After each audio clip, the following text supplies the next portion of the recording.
আজি হ'ব বুলি কৈছিলা নহয় হ'ব নাই কেলে আজি এখন বহি পেলাই ভাত খাম বুলি কোৱা নাছিলে জানো হা ভাত খাবলৈ হ'ব নে নহ'ব ৰাতি হ'বগে এতিয়া ভাতটো দুপৰীয়াহে হ'ব ভাত দুপৰীয়া খাবি ৰাতি বনাবি ৰাতি বনাব লাগিব তেতিয়াহে খাবলৈ পাৰিবি ৰাতি বনাই পেলাই আৰামছে বহি আৰু বহুত কাম আছে কুচন লগাবলৈ আছে ইয়াত আজি আজি কালাৰ কৰি হ'বনে এই চকীকেইখন বনাওঁতে আমাৰ কিমান খৰচ হৈছে কি কথা আপোনালোকক বাৰু মই জনাই দিম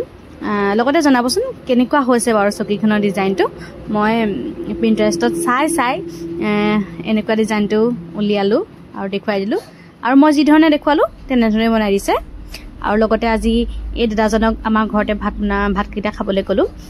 সদায় কওঁ ভাতকেইটা ইয়াতে খাবলৈ কিন্তু তেখেতে নেখায় ভাত লৈ আহে কিন্তু মই দালি ভাজি মোৰ ভাগৰে দি দিওঁ আজি মই বোলো ক'লোঁ যে আমাৰ ঘৰতে খাব লাগিব কিন্তু আনিব নোৱাৰিব সেইকাৰণে মানুহটোৱে মাংস অকণ আনি দিলে তাকে বনাবলৈ লৈছোঁ দুপৰীয়া ভাতকেইটা যেতিয়া 2টামান বজাত খাবই হ'ব আৰু এটা কথা মই মাংস বনালে কেতিয়াও পেকেটৰ মছলা ব্যৱহাৰ নকৰোঁ অকল পিঁয়াজ আদা নহৰু এইকেইটা দিয়ে মাংস বনাওঁ খাবলৈ কিন্তু সোৱাদ হয়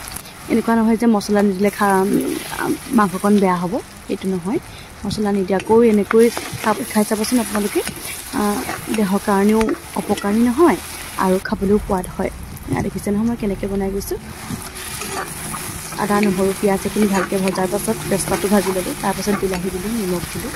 ইয়াৰ ভাজিবিলাক অকণমান দি থৈ দিম তাৰপৰা ইয়াৰ মাংস দিলোঁ মাংস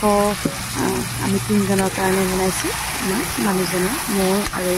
কাম কৰা দাদাজনে মায়ে মাংস নাখায় এয়া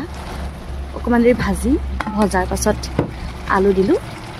আলুখিনি দিয়াৰ পাছতো অলপ দেৰি মাংসখিনি ভাজিম যেতিয়ালৈকে আলুখিনি সিজি যাব তেতিয়ালৈকে মই ভাজিয়ে থাকিম অকণমান সিজাৰ পাছতহে মই পানী দিম ইয়াত আহিবচোন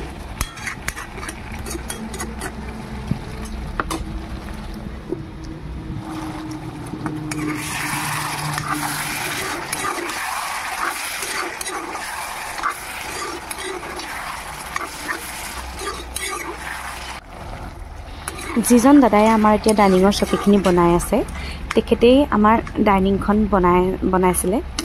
ডাইনিংখন বনোৱাত হ'ল কেইদিনমান অলপ দিন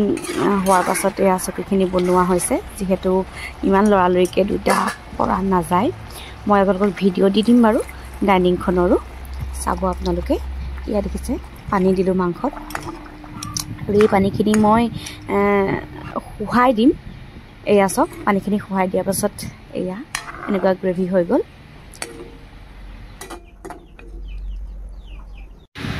আজি বহুত বেছি গৰম পৰিছিলে বহুত বেছি ৰ'দ সেইকাৰণে চাগে দাদাজনৰ বহুত কষ্ট হৈছে আৰু এইটো কাম হেনো ৰ'দতে কৰে মানে এবাৰ ৰং কৰে আকৌ ৰ'দত শুকুৱাই তেনেকৈ কৰে আজি ভাতৰ লগত আৰু বেলেগ একো নবনালোঁ দালি মাংস আৰু কাচকল ফ্ৰাই কৰিলোঁ যিহেতু বহুত বেছি গৰম পৰিছিলে সেইকাৰণে আৰু তেখেতে এয়া চামুচে খালে নিজৰ কিছুমান সমস্যাৰ কাৰণে আৰু যিখন ডাইনিঙত খাই আছে সেই ডাইনিংখনো তেখেতেই বনোৱা দেই এয়া হৈছে আমাৰ চকীকেইখনৰ ফাইনেল লুক বুলি ক'লে ভুল হ'ব কাৰণ ইয়াত কুচন লগাবলৈ আছে যিহেতু কুচনৰ অৰ্ডাৰ দিয়া হৈছে 2 দিনমান লাগিব বুলি কৈছে কুচনকেইটা হওঁতে আৰু এখন ডাইনিংখন বনাওঁতে আমাৰ প্ৰায় খৰচ হৈছিল 12,000 টকা 12,000ৰ আশে-পাশে আৰু এই চকীকেইখন বনাওঁতে আমাৰ প্ৰায় 30,000 টকা খৰচ হৈছে আৰু আমি কাঠ কিনি দিছিলোঁ তিতাচপা কাঠ কিনি দিছিলোঁ সেইকাৰণে তেনেকৈ সিমানটো পৰিছে যদি আপোনালোকে নিজৰ ঘৰৰ কাঠ দিব পাৰে তেতিয়া অলপমান কমকৈ হ'ব আপোনালোকে যদি ইচ্ছা কৰে এনেধৰণে বনাব পাৰে আজিৰ ভিডিঅ'টোত ইমানেই ধন্যবাদ